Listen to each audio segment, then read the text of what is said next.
Hey everybody, welcome to the second part of video 8-3, and we're going to be talking about altitudes of triangles in this video, and here I am on page 387 with Explain 3. So first off, definition of an altitude. The altitude of a triangle is a segment that's drawn perpendicular from a vertex to the line containing the opposite side. So every triangle has three altitudes, just like we've had three medians, three angle bisectors, three perpendicular bisectors. The difference is that for these segments, an altitude can be found inside, outside, or on the triangle.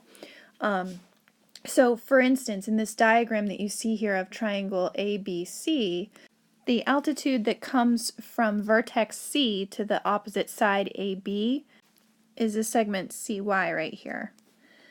The altitude that comes from point A, however, to the side that is opposite point A is side BC. Well, we have to extend side BC in order to get a perpendicular down from A. So you can see how this altitude out here is AX is outside the triangle. Same thing with coming from point B or vertex B drawn to the side that is opposite. Well, the side opposite B is AC, but we have to actually extend that side out a little bit. So where we have those three lines coming together, CY, AX, and BZ, is what we call the orthocenter. It's the point of concurrency of the intersection, right, of the lines that contain all of the altitudes. So what we're going to do here with example 3 and on the next page is figuring out how on a coordinate plane to go through and calculate the orthocenter of a triangle. So let's look at example 3. And example 3 says find the orthocenter of the triangle by graphing the perpendicular lines to the sides of the triangle. So when it's on a coordinate plane like this, you want to start by drawing the vertex to an opposite side. That's going to be the easiest one to draw, if you will.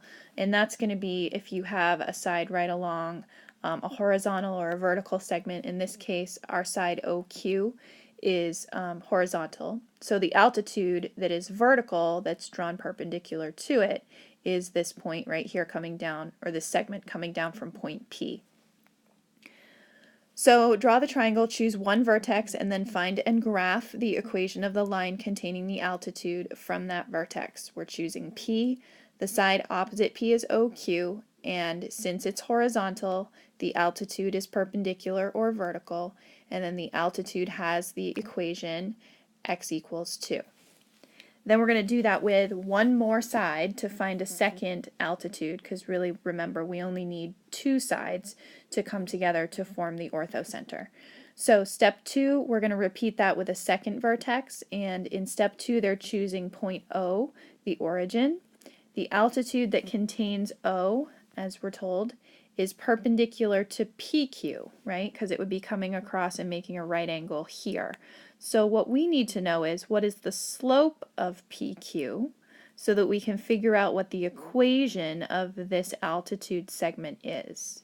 So we're going to calculate the slope of PQ, and that's with our y2 minus y1 over x2 minus x1 formula for slope, and that's through these points. So 6 minus 0 over 2 minus 8, y coordinates on top, x coordinates in the denominator, and that simplifies to -1. So this line right here has a slope of -1. You can see it goes down as you go left to right. So it makes sense that the altitude to that line, which is perpendicular, remember perpendiculars have opposite reciprocal slopes. And so what's the opposite reciprocal of -1? Well, that's 1.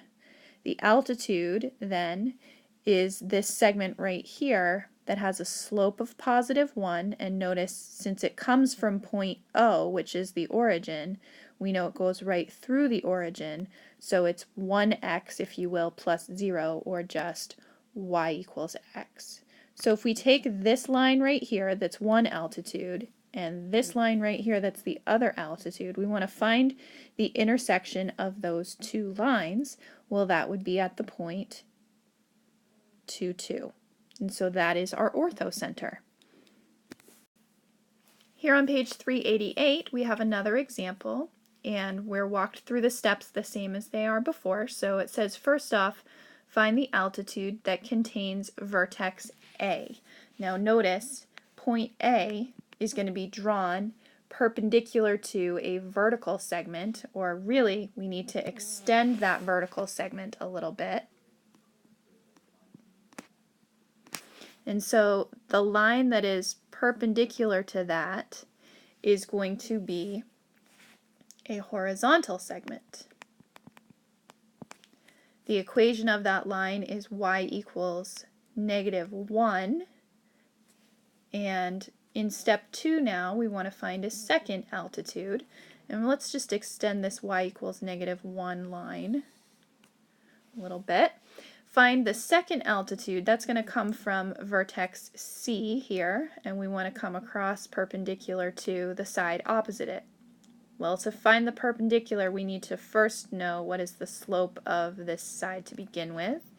So we're going to calculate the slope of AB, which is y1 minus y2, or 6 minus -1 over x2 minus x1, or 6 minus -1 itself. Okay, make sure you subtract those again in the correct order. So 6 minus -1 over 6 minus -1, and we get 7 over 7, or +1.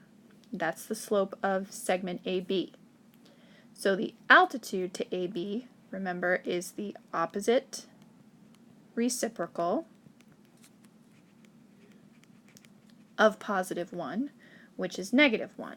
So we're going to use the point slope form to find the equation of the line that has a slope of that -1, the perpendicular to AB, and passes through what point? Well, it's coming from C, so that's the point 6, 2. Okay, so plugging into the point slope form, we want to put the y-coordinate near the y minus, so that's y minus 2. -1 is our slope, so that stays in the M spot.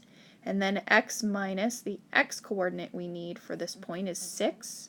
And then as we simplify that, that's -x plus 8. So we're going to draw that line in. -x plus 8 is going to start up at +8 and come down, come down at a -1 slope right there. And we have to continue that line so that it connects with the line that we had before. And now we're going to algebraically find the intersection of those two lines. We can see graphically where it appears to be, but let's find the intersection of the two lines. These are our two lines that we came up with. This was our horizontal segment right here, y equals -1, and then our altitude perpendicular to AB is this equation we just came up with in step 2. So we're going to substitute the -1 value for y, and if we thought of adding 1 to this side and then adding x to both sides, we would get that x is +9. So the orthocenter is at the point 9, -1. And I hope you can see on the graph that that does appear to be where those two lines cross. Okay? So that's the process, you guys. On the last page of this section here for your notes, page 389, you are only assigned your turn number 13, but please make sure that you are reading the instructions that are on your outline, because it gives you a little bit of guidance of which points to start with as far as the altitudes drawn from which vertices of triangle QRS here. So good luck with this one, and we'll see you guys next time.